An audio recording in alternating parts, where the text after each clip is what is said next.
that's why they're trying to deceive you into not worrying about Islam.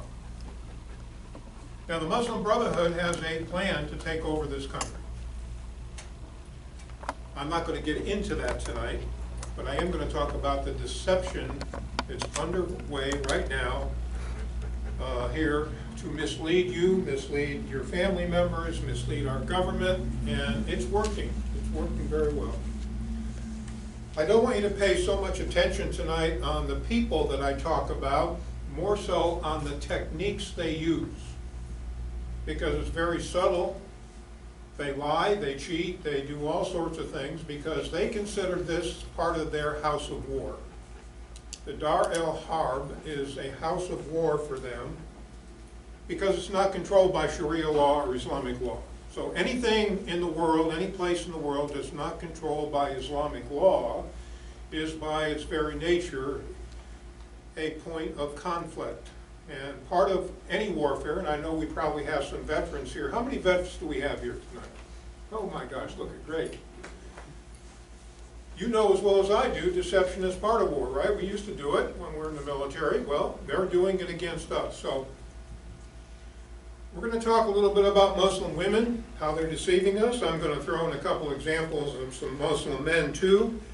I'm going to show you how someone on Fox News, who you all know, you see every day, probably wake up to him, so there's a hint, and how he's deceiving us about this. So, the Muslim Deceivers is the title of what I want to talk about today. Now, the ideological basis for this is found here in the classic manual of Islamic sacred law, so it's not coming out of my head, it's coming out of theirs, it's what they've written down. So let's talk about a couple of key words. Maybe some of you heard about taqiyya, and that is sacred lying. That means that they can lie as long as whatever the end game is obligatory. So conquest is obligatory to them. Fighting in the house of war is obligatory to them. And they can do that not only by armed conflict, but by the tongue and the written word. So they can lie deliberately to deceive us. Another way they do that is by a partial truth known as kitman. And I use two examples. Islam is a religion of peace. Now, we define peace how? The absence of conflict, right? And we do expect to have coexistence with people that don't necessarily agree with us. We have numerous enemies in this world. We're not fighting them necessarily. We hopefully get along as long as they don't infringe on us. But they have a different definition of peace. Their definition of peace is once Sharia law is now the law of the land in this world, then there will be peace. There will be no more reason to fight because all opposition has been removed. So under Sharia law, Islamic law, there's no such thing as coexistence.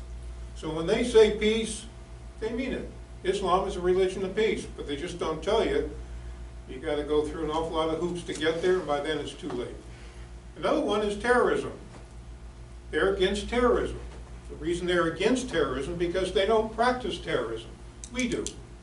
We're the terrorists to them because we're fighting back. We're in opposition to them. We're considered the terrorists. What they consider, what they do is part of holy war. Holy war. Jihad is a holy war. So we'll talk a little bit more about that as we get through this. Now, when I give this class to law enforcement officers and general public, we've all been deceived over the years, haven't we? If you don't believe me, just listen to politicians. They deceive us all the time, don't they? So this is nothing new for us.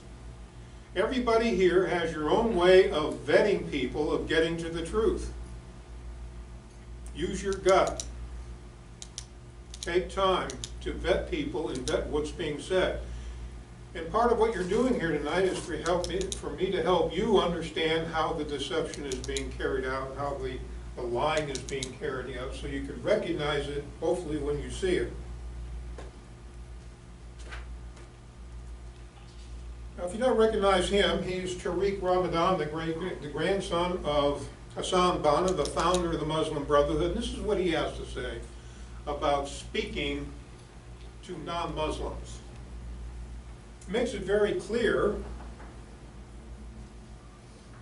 that he's going to talk with part of his tongue in his cheek. He's going to attempt to deceive you, smooth talk you. He's a big hit in Europe. He's not welcome here in this country anymore, thank God. As long as the speaker is faithful to true Islam, everything is on the table.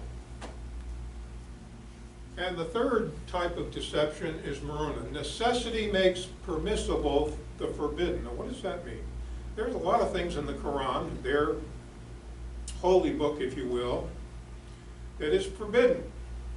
But when you're in the house of war and you're fighting for sovereignty of God, trying to impose Sharia law, anything that was forbidden is now on the table. You can do it as long as you're doing it for the glory of their God. So let me give you an example of that. Sanctioning prohibitions for the sake of interest. How about this? How many of you recognize Ahmadi? She worked for who? Hillary Clinton, didn't she? She was in our State Department, wasn't she? And who did she marry? Weiner. Remember Anthony Weiner? Now, where's the problem there? Now, he's Jewish, right? Lots of problems. He is Jewish. Now, it is prohibited by Islamic law for a Muslim woman to marry any non-Muslim man. That's forbidden. Now, she's gotten away with it. Not only has she married a non-Muslim, she has married a Jew of all people who are detested by Islam under Islamic law, and she gets away with it. So what is the interest here that she's working toward? Well, she's weaseled her way into our government, didn't she? She worked at for the Secretary of State. She had access to classified material, didn't she? She was not given a background check. So you talk about getting in just by knocking, and in she goes. Maruna, sanctioning that is prohibited and getting a green light for it. Now, I'm going to show you a couple more examples. This one of another Muslim woman, Farina Carrera. She's head of the Muslim Advocates. That was the group that purged out all of our training about Islam in the United States government. Did you know the FBI, the Department of Defense, Army, Air Force, Marines, Navy are not getting any training on the Islamic threat? Did you know that? I believe it. It's been purged out.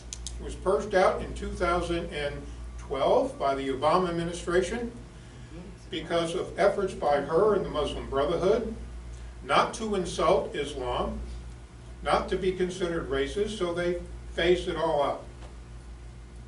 So the very people that are supposed to be protecting us right now are not getting any information about this threat.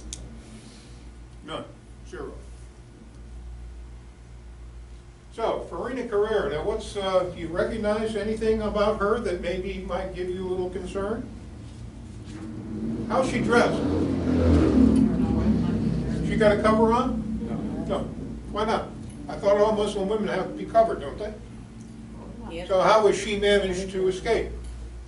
The message she's sending to all you women is you don't have anything to worry about. Look at me, I head up a major organization, I'm a woman, I don't have to be covered, the rules don't apply, and you have nothing to worry about. Now Ingrid Mattson, on the other hand, she is covered. She's following the rules. Now can anybody see what she has said up there? Can I have a volunteer to read that? Mary, can you read it for us? Maybe. Our history is not a history of the marginalization and exclusion of women. Ours is a history of the empowerment of women. We're not trying to invent something new. We're trying to pick up where we left off. Okay, now if you believe that, I've got some land for you up in the North Pole for you. Hopefully I'll convince you otherwise tonight that that's total obfuscation, if you will. There's a verse in the Quran that says men are in charge of women. Now, whose words are in the Quran? Does anybody know? Allah. Their God. It's word for word of what he told Muhammad over a 22-year period. So Allah, their God, under Islamic law, is making that statement. Men are in charge of women, but what Allah preferred some of them to excel above the other. A Muslim woman cannot supervise a man. And yet both of these women lead large organizations that supervise men and women. Again, the message is to deceive you. Make you understand you have nothing to worry about, that they practice equality under their Islamic law. And it's not true. All right, the Quran itself says their God is the best deceiver. Their God himself said, I'm a deceiver.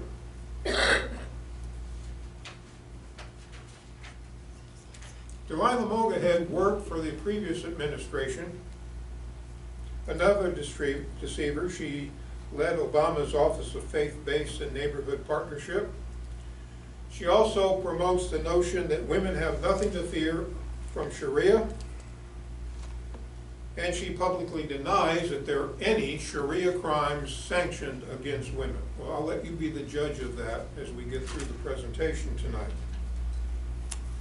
This woman here, you probably don't recognize her, and it's not very important. Her name is Shireen Pasha. She claims to have been born and raised a Muslim who initially believed that jihad was fighting non-Muslims, warfare. But over time, she changed her opinion. For her, jihad means the struggle she faces every morning getting her children ready to get to school. Now, you hear that enough that jihad is an inner struggle. That's not true. Jihad is warfare to promote the religion of Islam. There's a 1,400-year history that they cannot deny. And yet it's getting watered down bit by bit by bit, that you have nothing to worry about, because we all have inner struggles, don't we? We all struggle against temptation and sin. Now, you may not recognize her, but she is part of the Detroit FBI office. She trains law enforcement officers. And she trained them in 2018 in a meeting outside of Detroit. One of the co-founders of Sharia Crime Stoppers was in the audience, where she said that her struggle was inner struggle against cheesecake. Overeating cheesecake. Again, the deception that law enforcement officers have nothing to worry about concerning jihad. It's an inner struggle. Move on to other things, but don't worry about this. Now, returning to Shireen Pasha, at least she acknowledges there's a problem with sexual misconduct against women under Sharia law. And we'll take a look at that in particular. The problem with Pasha is that she is unwilling to admit that Islam has a history of sexual misconduct, sexual assaults, and rapes against non-Muslim women. And we'll talk more about that a little bit later. Sharia Pasha, by the way, is a college professor in Massachusetts. So she's influencing college students as well. Now, you might have seen her on Fox News. She's their go-to female about things Sharia. Dr. Kanta Ahmad. She claims to be a supporter of Trump, and that's a good thing. But notice what she's wearing on her head. She's not covered either, is she? She says there is nothing in Sharia law that mandates that a woman be covered. That it's not a religious requirement. Well, it's not a religious requirement, but just take a look at that. Chapter 33, verse 59 says very clearly, tell your wives and daughters to draw their veils all over their bodies so that they will be known and not harmed. That's what Allah says. That's what he's telling women to do. You're in a state of disobedience because women here are not following Sharia. And you can be harmed by virtue of that verse, because you're not following the rules. Now, who can harm you? Muslim men. That's giving them a green light to discipline you for not being obedient. Because the rules apply to you as well as to Muslims. That's the thing you've got to remember. Under Sharia law, the rules apply to you as well.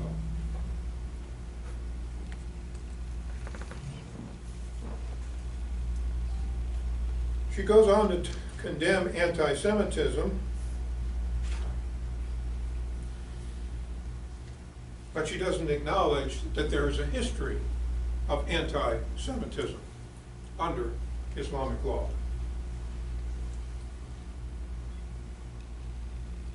One of the techniques that they use, that some Muslims just don't understand sacred law, that they distort it. Now, who's she referring to there? Omar. Ilhan Omar, you know who she is? Oh yeah, I'm sure you do. We're going to talk a little bit more about Ilhan Omar in a minute. But that's who Kinta Ahmed is talking about. She's being interviewed on Fox News about Omar and her anti-Semitism, and what she is telling the newscaster is that she repeatedly projects a distorted interpretation of Islam concerning anti-Semitism. Don't believe that. Ilhan Omar is not deceiving anybody. She is telling the truth. Kinta Ahmed is the one who's being deceptive. There are plenty of verses in the Quran that talk about hatred for Jews. Now, who was interviewing Dr. Kinta Ahmed? I think Laura Engel. You all recognize her? Yeah. Why didn't she follow up with some hard questions? Why didn't she do her homework and put Kinta Ahmed on notice about all the verses in the Quran that are anti-Semitic? Well, you remember what happened to Judge Janine Perot when she dared question Ilhan Omar. She was suspended, wasn't she, for a couple of months, weeks. She paid the price. So maybe Laura Ingram can be excused that she's trying to save her job. Farina Kazi, another one that not properly dressed according to Islamic law. She's part of the deception. She's a Muslim woman. She's written a book called The Invisible Martyrs, The Secret World of Female Islamic Radicals. So she's promoting the same deception as Kinta Ahmed. She's also an apologist for Islam. She says that terrorists dismiss a history of compassion. Terrorists aren't dismissing anything. They have 1,400 years of example of how they're supposed to behave. Muhammad himself was a warrior. He participated in dozens of battles and led his warriors in dozens of battles.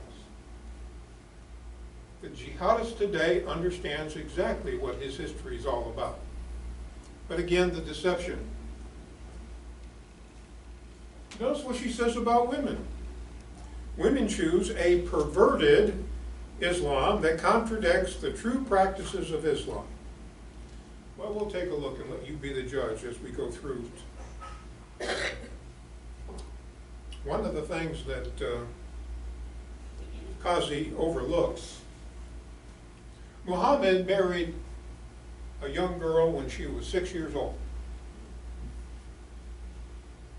He consummated the marriage when the girl was 9. This is why, under Sharia law, older men are authorized to marry very young girls. And they do. They do. It's part of the sex trafficking that's going on in this country. They are marrying young girls. Why? Because Muhammad did. And he's considered the greatest human ever to walk this earth. He's to be emulated. So if Muhammad can do it, Muslim men today can do it. Not one Muslim leader is condemning what Muhammad did. They can't. They can't condemn it.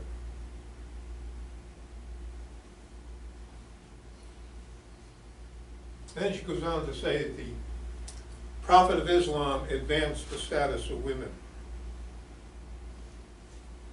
And she goes on to say, violent jihad has nothing to do with Islam. It wouldn't be so bad except Binta Ahmed was the first Muslim female analyst at the Central Intelligence Agency. She trained analysts at the CIA on all of this. You wonder why we can't recognize the threats before we get attacked.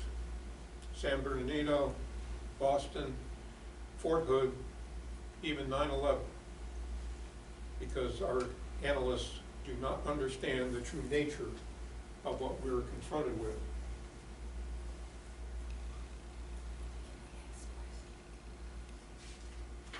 David, do you So want us she to put- ask questions afterwards or ask questions? Yeah, while let's you're- do it afterwards, probably the best. So, this is all part of what's referred to as fantasy Islam. A former detective for the Los Angeles Police Department, Dr. Kirby, Stephen Kirby, wrote the book. And fantasy Islam appeals to two groups of people. The people here in our country who do not want to accept the fact that Islam, we have a problem with it, want to continue to believe in the deception that Islam is peaceful, it's just like any other religion. So it plays right into their hands. And of course, it plays into the hands of those who are trying to deceive us because they know that there are many Americans who want to be deceived. They want to believe that Islam is something that no one has any reason to be concerned about.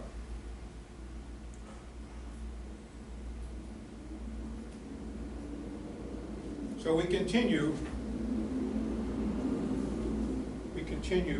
to absorb the fantasies that are laid out in front of us and not question what we're facing.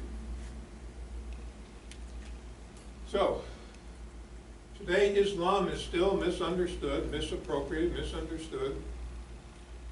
Islam is a peaceful religion. And some would even say there's a moderate Islam. Well, let's just take a look what some Muslim leaders have to say about moderate Islam. You probably recognize him. He's the president of Turkey. Look what he says about it. The term moderate Islam is ugly and offensive. There is no moderate Islam. Islam is Islam. And yet we have people in this country trying to promote, again, the canard that there is moderate Islam. How about the mayor of England? What's he have to say about it? The same thing. Sadiq Khan says Muslims who embrace a diluted form of Islam are being subservient to the West. And then from Iran itself, a senior Shia cleric says non-revolutionary Islam is American Islam. It's deceptive, it's not Islamic, and a fabrication of Western apologists. So this is part of fantasy Islam, that there is a modern Islam that we can get along with. Islam is Islam. Now there are some people who are trying to change it and reform it, and I applaud that, but you've got to change the very essence of it.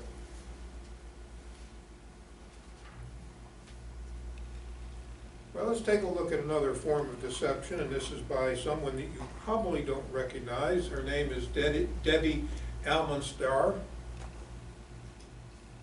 She's hawking her new book called Leading While Muslim, The Experiences of American Muslim Principles After 9/11. And she continues to promote the victim narrative and again insist that jihadists have nothing to do with Islam. The so-called radicals or the terrorists, personally, I don't see them as Muslims. They're a fringe minority. Another way to deceive us. Another way to deceive us. This is what's being taught in our schools. Not this. There are 109 verses in the Quran that mandate that Muslims are to be violent against non-Muslims. There's just 2 of them. Verse 9:5, then fight and slay the pagans wherever you find them and seize them, beleaguer them. The famed verse of the sword. Chapter 9, verse 29, fight those who believe not in Allah, nor acknowledge the religion of truth. There it is. That's what their God says, laying it out for us.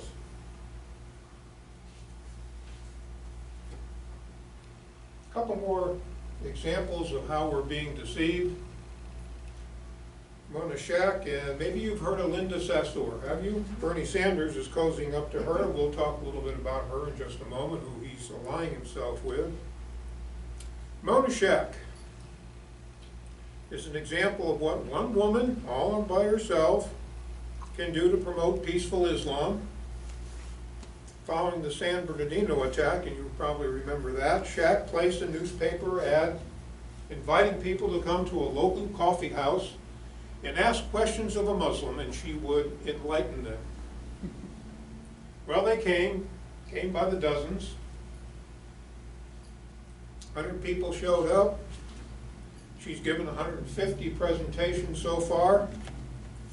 There are others out there doing the same thing. In fact, there's an entire network out there.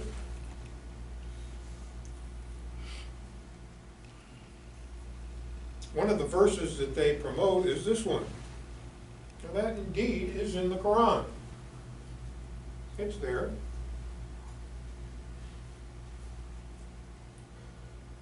The purpose of that verse is to show you how seriously Islam takes in killing other people. Verse 5, verse 32. And on the face of it, you might be convinced that maybe I'm wrong. Well, let's take a look at the very next verse that they don't talk about. The only reward for those who make war upon Allah and His Messenger will be that they will be killed or crucified or have their hands and feet on alternate sides cut off. Amputation. That's what that is. Remember ISIS and the horrible things that they would do, cutting people's heads off and dismembering them, and what the Christians are going through right now? Of course, we've got all sorts of people, our elected officials, saying, that has nothing to do with Islam. Well, there it is. It's right out of their God's mouth. The deception. And I'm going to talk to you about the so-called peaceful verses and those that are not, and how you can tell which ones take priority over the others. Just bear with me a little bit. Hi, boss. So, both, Let's get the fan. and then there's this. We often hear this. Unto you, your religion, unto me, mine. That sounds good, doesn't it? And how about this? There shall be no compulsion in religion. Chapter 2, verse 256. But how about all the Christians that are being persecuted? How about Muslims who convert to Christianity and there's a death threat, as in this woman here? Asiya Bibi served 8 years on death row in Pakistan before she was finally released, and now she's taking up residence in Canada because she changed her faith. What about no compulsion to religion? Apostasy under Islamic law is a capital offense. A capital offense. Another example It's from Saudi Arabia. Raif Muhammad Al-Kun, 18.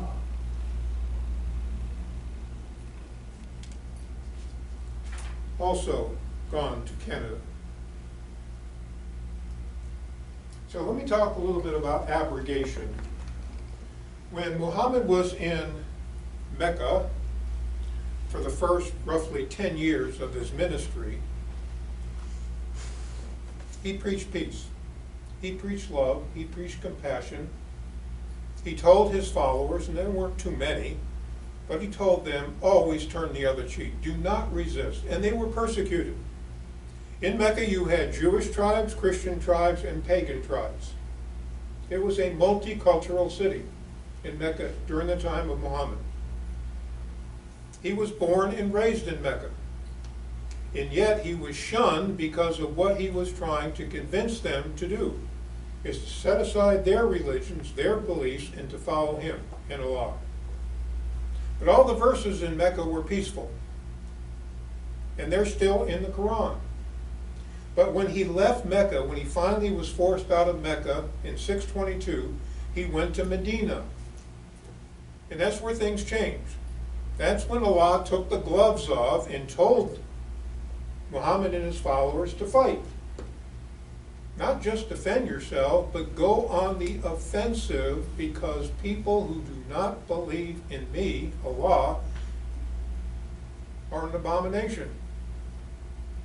So you give them three choices. Either convert, agree to submit, and live under their law, or die. That's the choice. Christians are being persecuted right now throughout the Middle East and Northern Africa because they're given a choice. So, you got peaceful verses in Mecca, you got violent verses in Medina. What should a Muslim do? The doctrine of abrogation, this is terribly important, understand this. Verses received later make null and void earlier similar verses. So all the peaceful verses are made null and void. Now they don't tell you that. That's part of the deception. They don't tell you that. They don't want you to know that. And they keep putting out these peaceful verses, and we keep swallowing it because we don't understand the doctrine of abrogation. So what becomes of these verses? These abrogated, peaceful verses? Well, they're still there. Well, when Muslims are in a minority status, as they are here in this country, they follow the peaceful verses. That's part of the deception. Because they want everybody to know, see, we're living in peace with you. We're not getting too upset. We're not pushing back. We wait. Just wait. Wait until the numbers grow. Wait until the numbers grow. Again, chapter 9, verse 29.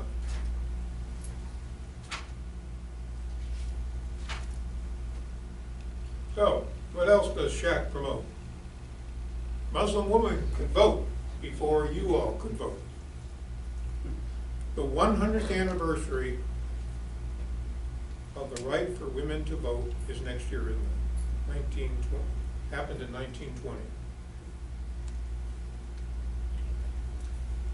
It wasn't until 1930 that Turkey authorized women to vote, the first Muslim country. Saudi Arabia didn't get on board until 2015. And yet Shaq said Muslim women could vote before American women. She also claims that wife beating is not authorized by Sharia. Well, how about this verse? Chapter 4, verse 34. If a husband believes that his wife is being rebellious, he first puts her on notice to shape up and fly right. If that doesn't work, he denies any kind of withholds affections for 4 months.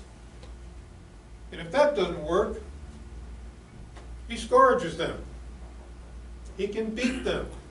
A husband can beat his wife under Islamic law.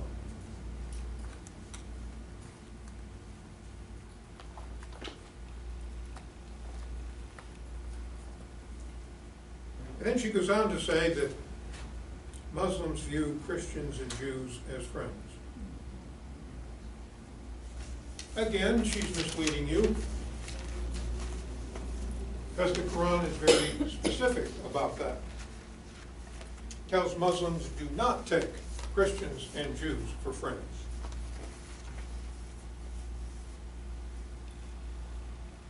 Another verse, let not the believers take for friends or helpers unbelievers, non-Muslims.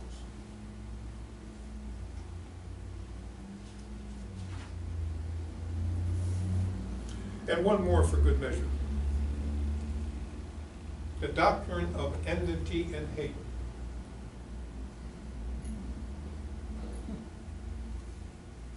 Loyalty to Muslims, enmity and hate toward all non-Muslims. Have a name for it. Now let me just illustrate how this plays out. We'll turn back to our young Congresswoman, Ilhan Omar. Remember the statement she made about 9/11, didn't she? Remember the stink over that? CARE was founded after 9/11 because they recognized that some people did something, the attackers did something, and that all of us were starting to lose access to our civil rights. In other words, Muslims were losing access. Playing the victim card again. So 9/11, we know the anniversary is coming up again when? Tomorrow. 18 years, is it? She says that CARE was founded after 9/11. CARE was founded in 1994. Well before 9/11. She's lying. She's lying.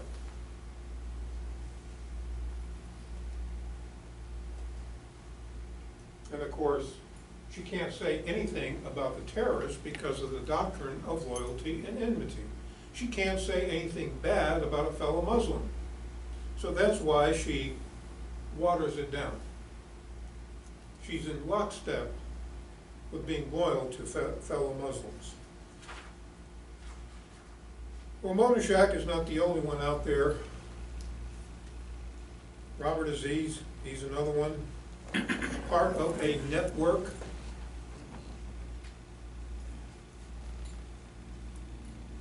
Part of the deception concerns the propaganda that's promoted in our classrooms.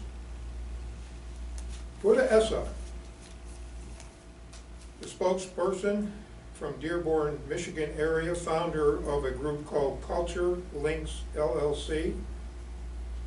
Her client list includes university and colleges and public schools, and in Georgia, yes. Kennesaw State University, yes, one of her clients. She glorifies Islam, condemns and disparages Christianity and Judaism. At a recent workshop, 400 teachers attended, and not one challenged her assertions against Christianity. Not one teacher. She claims that terrorism has nothing to do with Islam, and that white males are more dangerous than the jihadists. That Muslim women are victims of Islamophobia, and again, no wife beating is allowed. Another verse, how Allah considers or wants women to be treated. When the Quran was revealed, starting in 610, keep in mind it was a very agrarian, tough culture in the Saudi Arabia desert. And what he's telling Muslim men is, wives are your field.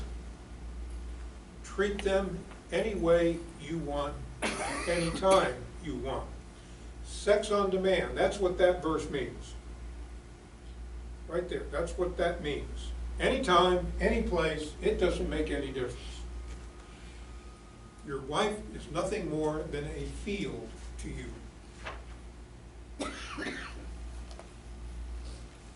So I return to that verse because I do want you to understand it. It is the big problem for Muslim reformers right now. How to overcome that verse that tells husbands that they can beat their wives for disobedience. Linda Sessor, the new darling of the left, she's one of the big leaders in the feminist movement right now, currently. She led the protest march after Trump's inauguration. Notice her one-finger salute. One God, one religion, one people. Islam. The same one-finger salute that ISIS used, that Al-Qaeda uses. And now Bernie Sanders has linked arms with her.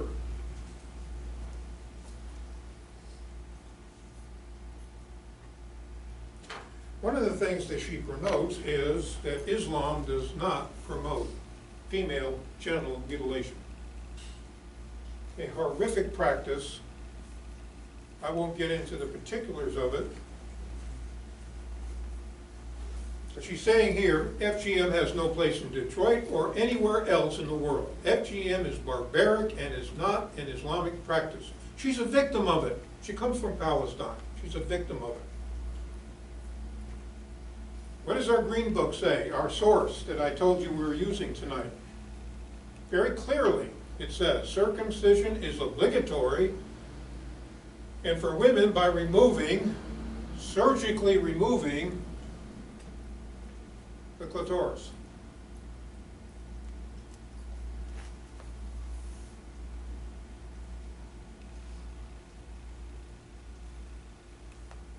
Muslim scholars, what do they have to say about it? The Assembly of Muslim Jurists. Dr. Hatim El-Bagli, a representative of Muslim scholars, that's what he has to say about it.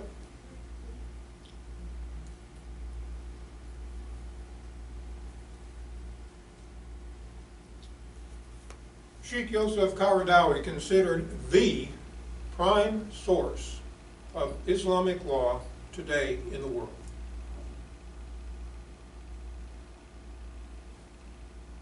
What's he have to say about FGM?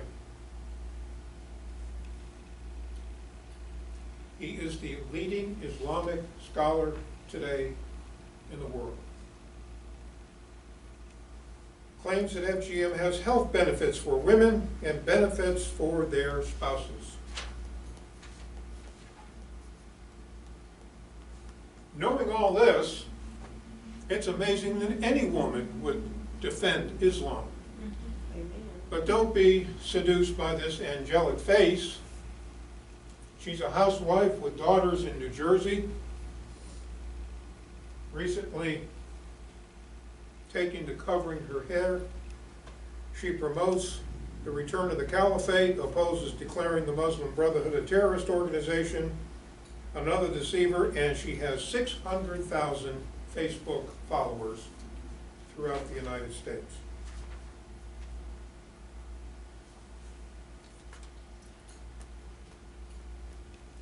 Well, let's talk a little bit about these two elected officials. As I said with Ilhan Omar, and I'll say the same thing with Tlaib, these women are not trying to deceive you. Their statements about anti-Semitism, about being against Israel, are spot on. And yet we don't want to condemn them. Nancy Pelosi couldn't condemn them. Our government leaders are not condemning them. Anti-Semitism is back. So they're very open about it. Ilhan Omar is a refugee, I think most of you know by now, is from Somalia. Rashid Tlaib is an elected from the 13th district in Michigan. In 2017, following the San Bernardino attack, the Minnesota State Legislature voted to prevent insurance payments to the families of terrorists who attack Americans. The two San Bernardino attackers were killed, right? They had taken out an insurance policy just prior to the attack, and some of that money was going to go to their families.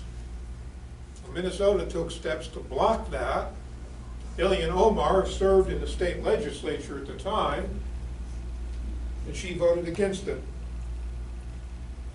The bill fortunately did pass without her vote. And then she's also against banning FGM. Rashida Tlaib has something to say about Israel.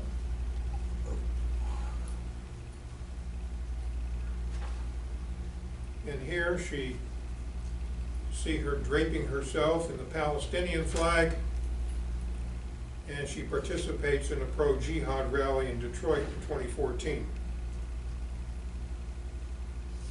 Speaking of support for Islamic causes and the Muslim Brotherhood, over 100 members of the Democratic House of Representatives voted their support for the Council of American Islamic Relations. Council of American Islamic Relations is a front group for Hamas.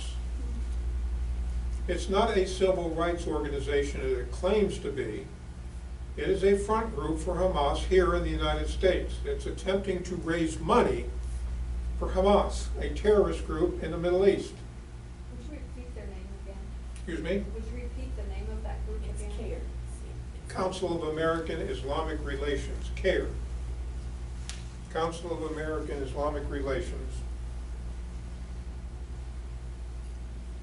Over 100 House Democrats signed on in support of CARE.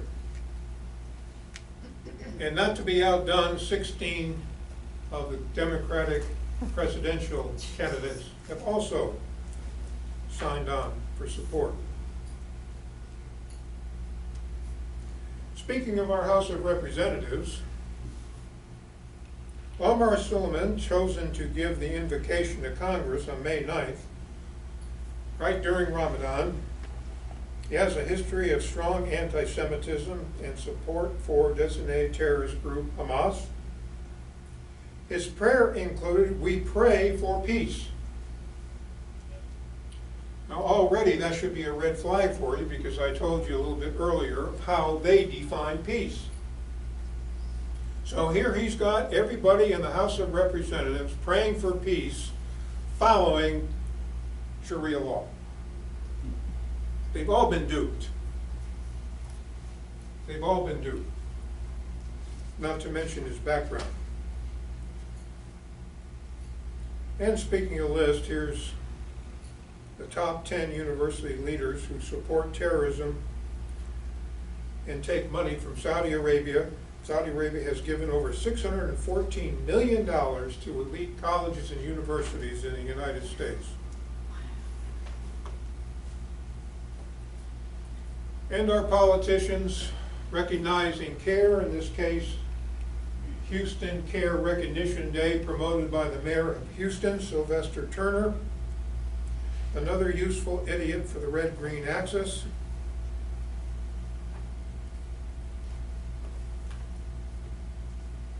And just a couple more examples to whet your appetite. This example was reported November 21st of last year in the New York Times, an opinion piece authored by Haroon Magool, who promotes Muhammad's birthday, wishing him a happy birthday, and presents himself and all Muslims again as perpetual victims of racism and Islamophobia. Do you know who the most persecuted minority is in this country, according to the FBI? Jews are persecuted more than any other religious group, not Muslims. Another man who wrote in the New York Times that Islam does not kill blasphemers. In other words, people who speak ill of Islam. This one authored by Mustafa Akol, who states not one of the 6,236 verses in the Quran tell Muslims to stifle blasphemy by force. Well, how about that? One verse, and he says he can't find one. Now remember, I told you I was going to talk about a Fox personality. Don't throw anything at me because I know a lot of you like him. Brian wrote this book about the Barbary pirates. Now who are the Barbary pirates? They were jihadists, weren't they? They attacked our shipping. As soon as our country was born, we were paying tribute to jihadists not to attack our shipping.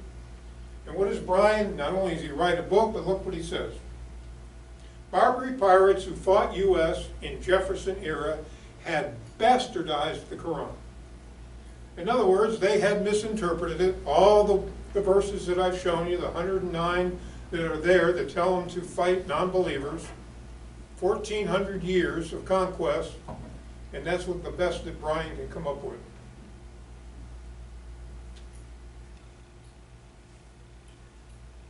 And another one, just to make the point.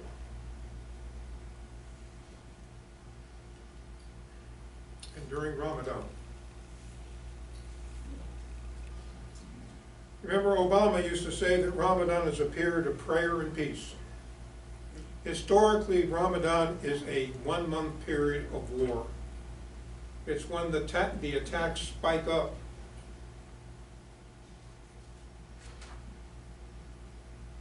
Now, speaking of books, don't rush to purchase this one. I hope none of you have. Sharia Law, What Everyone Needs to Know.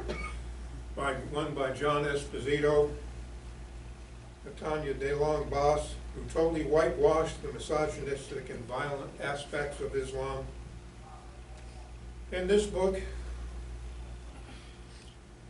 by William R. Polk ignores 1,400 years of persecution of Christians and conquest. And how about the medical doctors? Are they on board for trying to persecute non-believers? Well, yeah. How about this doctor from Cleveland? Purposely giving the wrong meds to Jewish patients. And this dentist.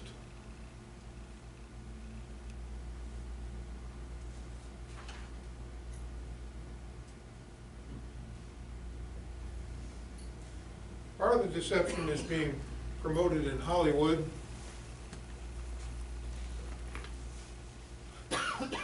We're being deceived by the types of entertainment that we're watching. Deborah Weiss has written extensively about this, Islamic influence in Hollywood, the censorship, the disinformation, and the infiltration within the movie industry, television, videos, what have you, is extensive. So there is some of the deception. Now there's some good news out there. I want to give you some cause for hope. Muslim women are speaking out, at least some. This was reported last November by Ma'ani Naza, who was heading up a group of some 300 Muslim women who were taking positive steps to counter the Islamic treatment of women. And one member is this Dr. Humaira Ahmad Kamar, 52, from Florida. So there is some pushback. What I want you to get out of this is that they recognize how women are to be treated under Sharia law. They're telling the truth. They're warning people. And we need to be put on notice. Your daughters and granddaughters need to understand this.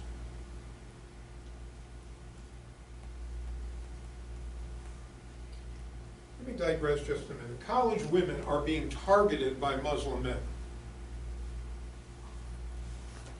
college non-Muslim women are targeted by Muslim men. They wine and dine and seduce college-age women. They treat them with honor and respect for the sole purpose of having children. Taking the children away from the college wife back to the Middle East, where the wife has no rights at all to get the children back. They divorce the wife and come back and do the same thing over again. And young college girls are falling for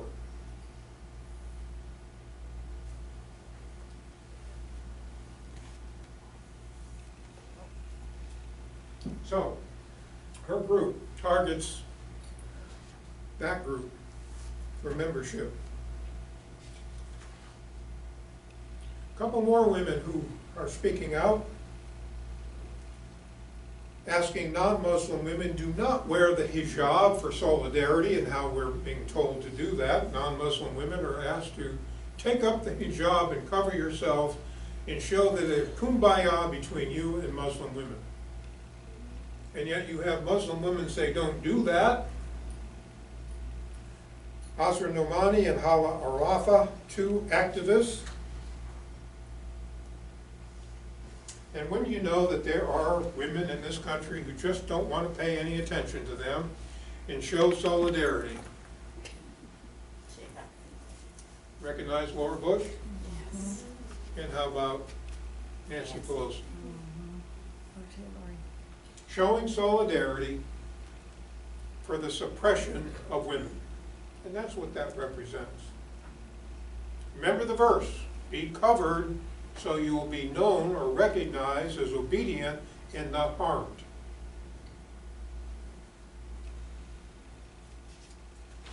So the fashion industry has jumped on board, wanting to seduce you into believing that the hijab or the cover can be very stylish, it can be a fashion accessory, that all women should not be afraid of it and should embrace it. More and more department stores are promoting it. This is all part of the attempt to trick women into believing there is nothing to fear about Sharia. And for men, Sports Illustrated is on board. The first model in a hijab appeared this year, another Somali immigrant.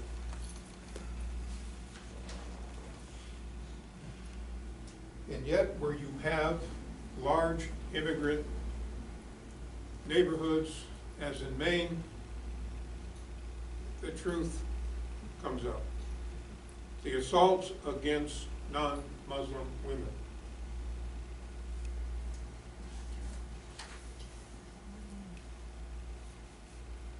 And Rashid's jumping on board, promoting her own line of Palestinian fashion accessories.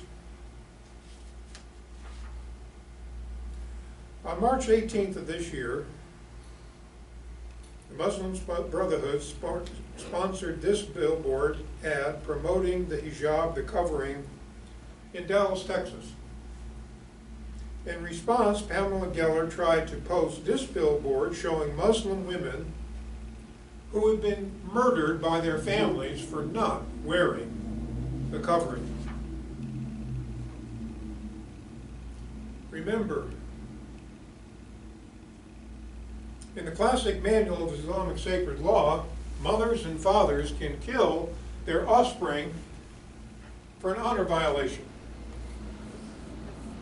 They are not subject to any kind of retaliation under Sharia law. They get a pass for killing their offspring. And that's exactly what those women do. They were disobedient, they brought shame to their families, and their families murdered each and every one of those women up there. Pamela Geller wanted to show the people of Dallas, Texas, with a billboard, the truth. Well, the billboard company caved. Caved. Because it got pushback. It was going to be considered Islamic phobic. So where is Ilhan Omar about? all this on the cover of Vogue magazine, promoting the cover.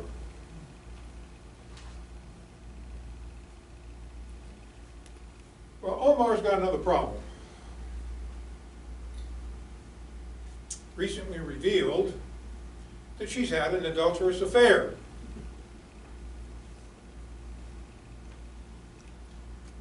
Now, under Sharia law, adultery is punishable by what? Yeah. Death. Well, you got that down.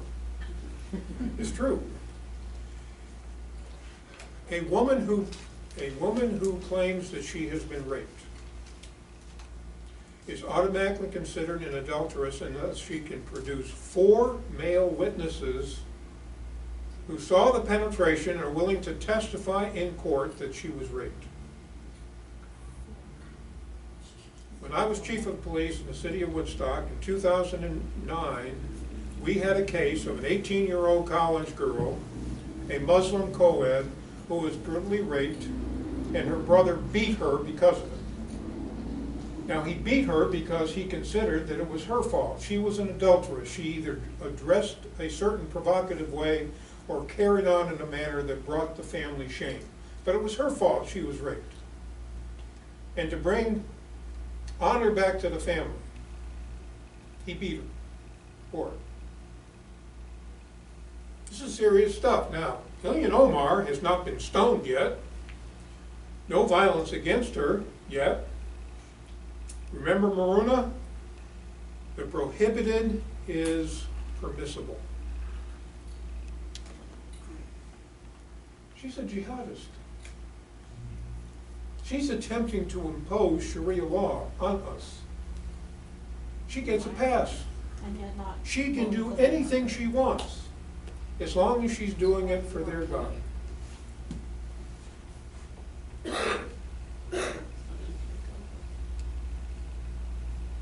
It just doesn't matter. And with all this, Nike comes out of woman being murdered and sexually assaulted. Well, they're trying to promote the whole line of clothing.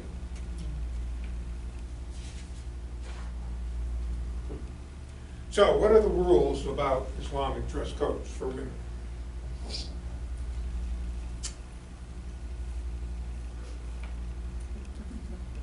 The women on the right are considered obedient. The 2 examples of the women on the left are considered disobedient, not obeying the rules, flaunting the rules. And again, the verse. So all the women that have said that it's not mandatory for a woman to be covered are lying to you. Because there it is. Right there. There are others.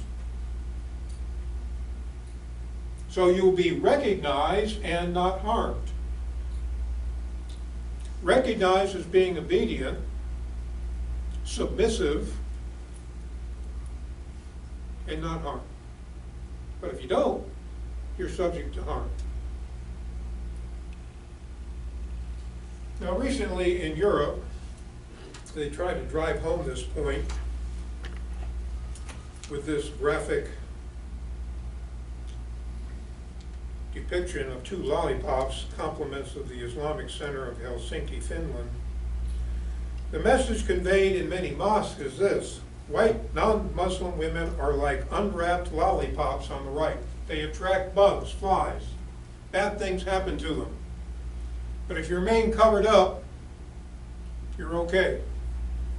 This is what's being promoted in the mosques, over there and over here. Another verse.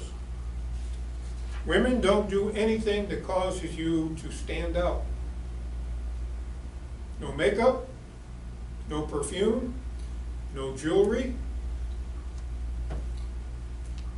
The rules. Don't bring attention to yourself. Don't let your eyes wander.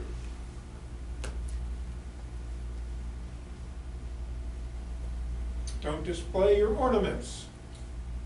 Don't stomp your feet. Bring attention to yourselves. Keep quiet. And watch how you speak to men. Women are obligated not to tempt a man. Under Sharia law, it is a woman's obligation to keep men from being tempted. If a man is tempted, it's the woman's fault. That's why she's considered an adulteress if she claims she's been raped. It's her fault. So they've got a game. They've got a game. It's the rape game.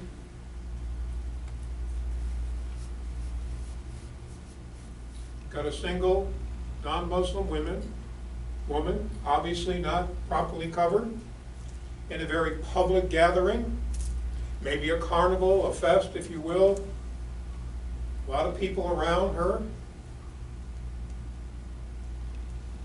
Now she's singled out by Muslim men. She's starting the attack.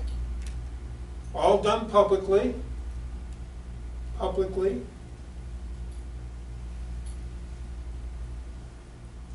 She's brought down.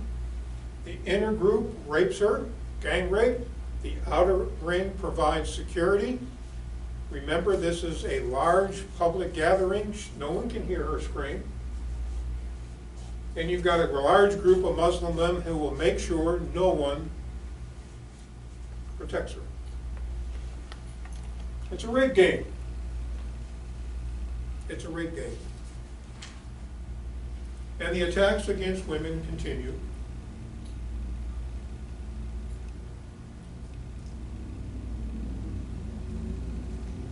All publicly.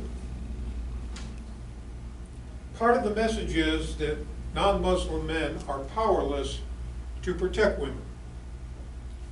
And many men refuse to do it because they don't want to get hurt.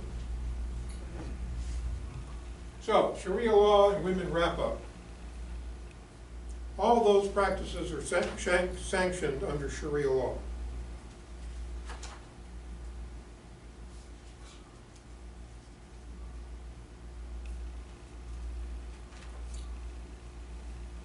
Unfortunately, there's a high price for speaking the truth, as Christine Douglas Williams found out in Canada. She tried to speak the truth, and the Canadian government fired her.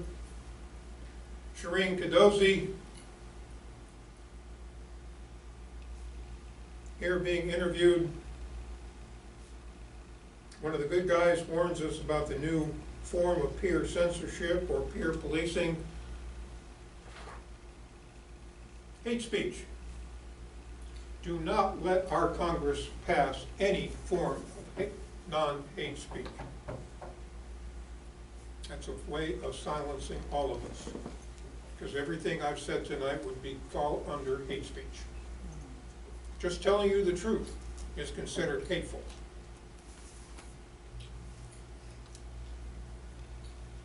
Another one speaking out. Mona El-Lafway, an Egyptian-American feminist writer, speaking out against female genital mutilation and the way that women are treated.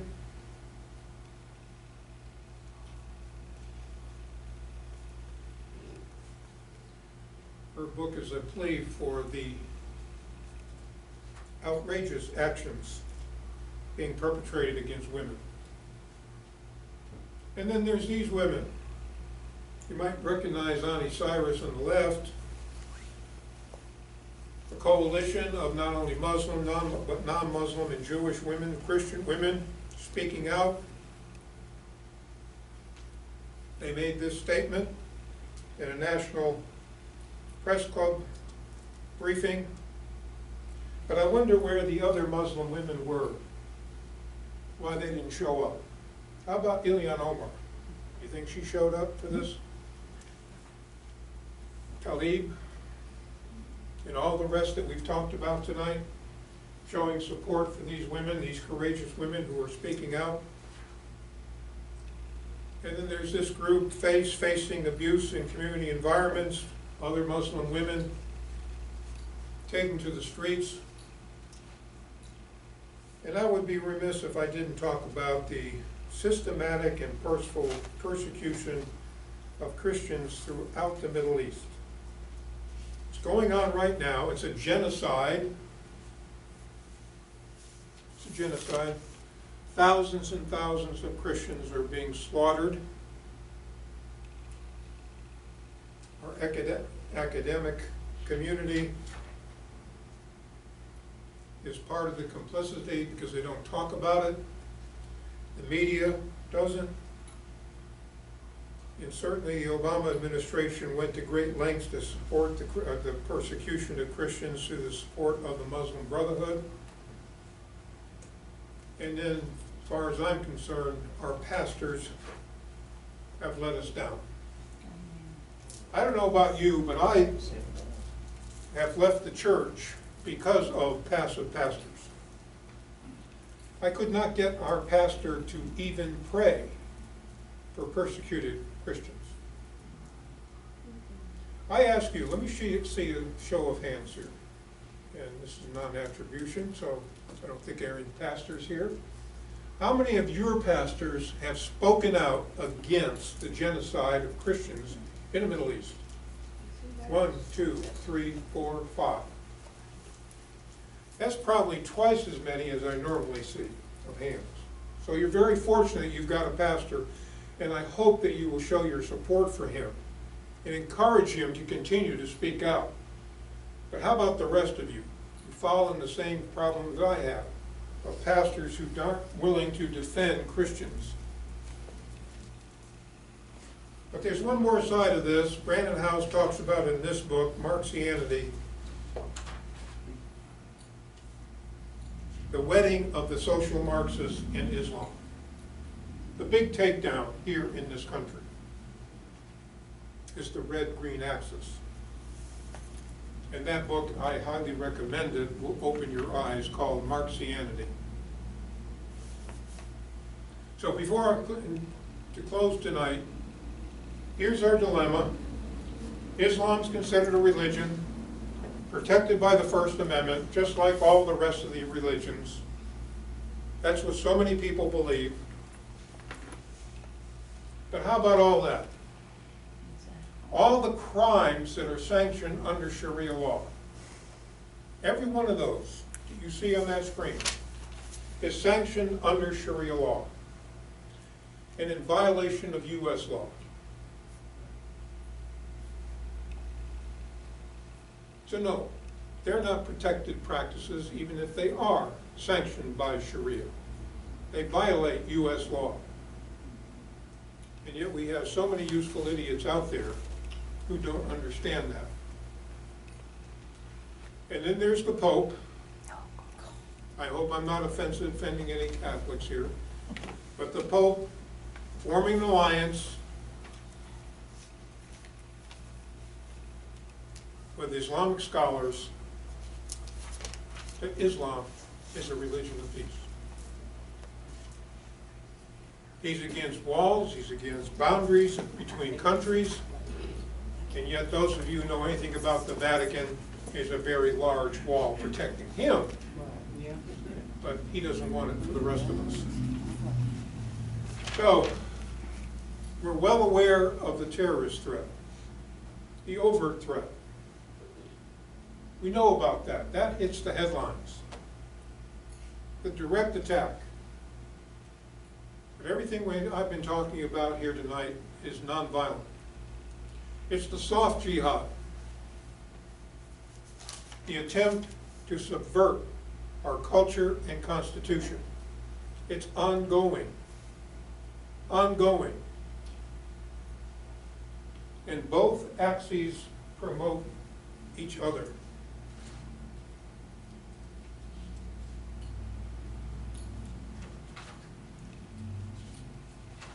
The red-green axis. Alliance. So, some action steps. I told you it was going to be a homework assignment, didn't I?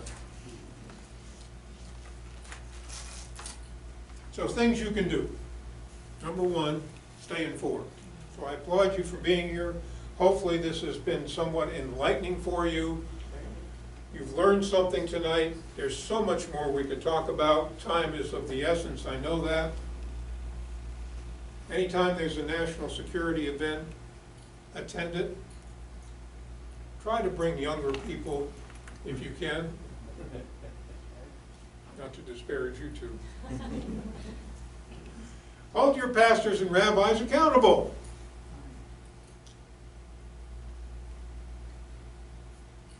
People who are speaking out need your help. Don't let them hang out there by themselves. And challenge the deceivers. I've given you several verses tonight, ways you could challenge any of them.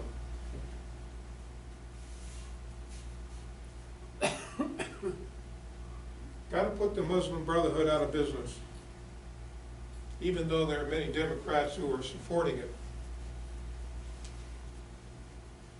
And reach out to your local law enforcement. They need training. Has your sheriff's office been trained on this? Ask your local sheriff, your chief of police, these questions. We had someone here in Monticello who's being radicalized to commit an Islamic attack. Could you recognize a chief or sheriff? And what would you do about it? What are you prepared to do before the bomb goes off? Ask him for a list of indicators to be watchful for radicalization. Could he provide it for you? He should be able to, but I bet he can't. What are the Sharia crimes that violate federal and or state laws? I just gave you a whole long laundry list of them. Now you know. How about recognizing the difference between domestic violence and honor violence? One of the big differences, and under honor violence, multiple perpetrators. It's a family affair. Mothers, daughters, aunts, all involved in killing women who violate the rules. How about this one? Why would she be sent overseas? Maybe female genital mutilation, maybe a forced marriage. How about this? Now you know, she's in dire jeopardy, just like in Woodstock. If you encounter a teenage girl that's a runaway, maybe she's fleeing honor violence. The normal handling of a runaway is to return the child to their home. You return that child to the home, you've just signed your death warrant.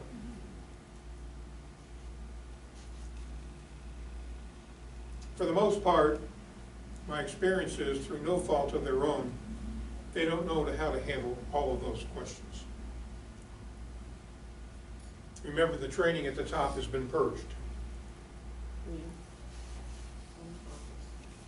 So, the deceivers we've met tonight. The deceivers we've just met. But let's not forget the ones who are speaking up. The women who are being courageous.